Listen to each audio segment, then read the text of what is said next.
It started with the sound of metal grinding on concrete, and for a second, I thought somebody was breaking into a car down the street. But when I stepped outside, coffee still in hand, I froze. Because there was Marlene, my neighbor from 2 houses over, standing in my driveway with a crowbar like she'd just walked out of a cartoon heist scene. And next to her, my Tesla Charger, ripped clean out of the wall, wires dangling and sparking like a horror movie prop. I didn't yell, I didn't even move. I just leaned on the doorframe, because the sight of a 50-something woman in a sun visor, tennis skirt, and gardening gloves committing electrical vandalism at 8 a.m. was almost too much to process. She saw me and had the nerve to look offended. "You can't just hog all the power in this neighborhood," she snapped, crowbar still in hand. "HOA bylaws say we have equal rights to shared resources." I just blinked at her. Shared resources? Marlene, that thing is hardwired into my breaker box. I paid for it. It's not a soda fountain at the clubhouse. She waved me off like I was the crazy one. My son drives a Prius and he deserves access too. Which was hilarious because her son lives 2 towns over and visits maybe twice a year. So I pulled out my phone. Not to call the cops yet. I just started recording. Because you don't waste a golden moment like this. And maybe that's what set her off, because she yanked again, harder, until the Charger came completely free, leaving a nice fist-sized hole in my stucco wall. Then she started dragging it toward her lawn like she was repossessing it. Sparks fizzled along the cord.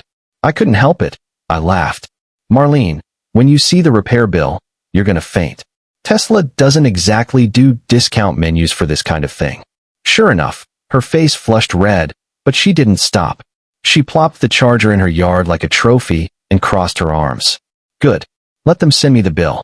I'll forward it to the HOA. They'll cover it." And that's when I knew I didn't need to fight this one. All I had to do was keep my camera rolling and let the paper trail do its job. By the next morning, the Charger was still on her lawn, leaning against a sad little garden gnome, wires twisted like spaghetti. I filmed it again on my way to grab the paper. "Nice new yard decor, Marlene. Really ties the place together." The HOA group chat lit up that afternoon. Marlene posted something dramatic about unsafe equipment and fire hazards, trying to spin herself as the hero. I just replied with the photo of my Charger sitting in her grass. The chat went silent for about 30 seconds before question marks started popping up. "Wait, did you move his Charger?" one of the board members asked. She didn't answer. She just left the group, which honestly was the best confession I could have hoped for. That afternoon, I filed a police report. Not because I thought she'd get arrested. This wasn't law and order, but because I wanted that sweet case number. Case numbers turn into insurance claims. Insurance claims turn into official letters. And official letters terrify people who think the HOA is the highest power on earth. Tesla sent a tech out a few days later. He took one look at the Charger lying in the grass and whistled low. "Sir, this isn't a malfunction. This is deliberate tampering. Tesla policy is very clear. We document everything and send the bill to whoever did it." The estimate was brutal. Almost $5,000. New Charger, rewiring, wall repair, safety inspection, the whole works. I signed without hesitation because I knew exactly whose mailbox that would end up in. 2 days later, I was sipping my coffee again when I heard a scream from across the street. There was Marlene, waving a crisp Tesla invoice like it had personally attacked her. She stormed across my driveway and slapped the paper against my chest. "You set me up." I read it out loud just to twist the knife. "Per video evidence and damage assessment, you are responsible for removal of Tesla wall Charger. Balance due $4,872.36. I handed it back. "Set you up?" "Marlene, you set yourself up. I just filmed it." Her face went pale. "The HOA will pay. They have to. Community infrastructure?" I said, sipping my coffee. "Marlene, the only thing this ever powered was my car. Unless the HOA has a secret gas stipend for everyone's vehicles, you're on your own." And that's when she actually fainted. Not dramatic, just this slow collapse like gravity suddenly got personal. Most people would have stopped there. Not Marlene. She started leaving flyers on doorsteps demanding equal charging rights, trying to rally the neighborhood. 2 people actually took her side, both of them retired and anti-tech, but the rest of us just laughed. Tesla replaced my Charger with a shiny new one, free upgrade, thanks to the vandalism report.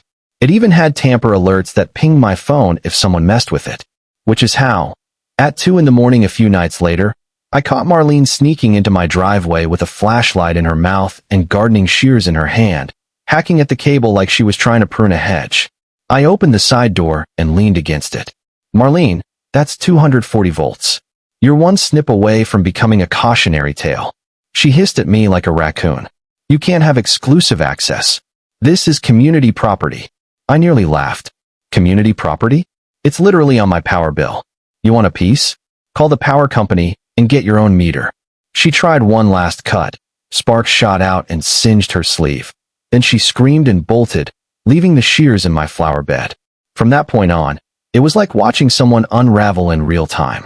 She called county inspectors, filed noise complaints, even tried to get the HOA to seize my charger as a shared amenity. Every time, she lost. Every time, I just kept filming. Then came the collections notice. I saw her open her mailbox and freeze, envelope in hand like it was a venomous snake. That night, she knocked on my door, shaking. You have to make this stop. You could tell them it was a misunderstanding. I stayed calm. Marlene, Tesla doesn't ask me for permission to collect their money. And this isn't a misunderstanding. It's called consequences. She glared at me like she wanted to throw something, then stomped away. A few weeks later, a sheriff's deputy pulled into our cul-de-sac. You could see every curtain twitch as he walked up to Marlene's door and handed her a summons. Court date, 30 days. At the hearing, Tesla's lawyer played my video on a giant screen. The whole courtroom watched her rip my charger out of the wall, sparks flying. She tried to argue it was a community safety inspection. The judge wasn't impressed. Ma'am, he said, you damaged private property. You're responsible for the full amount. She lost, and with court fees, the total shot past $6,000. A month later, a for sale sign went up in her yard.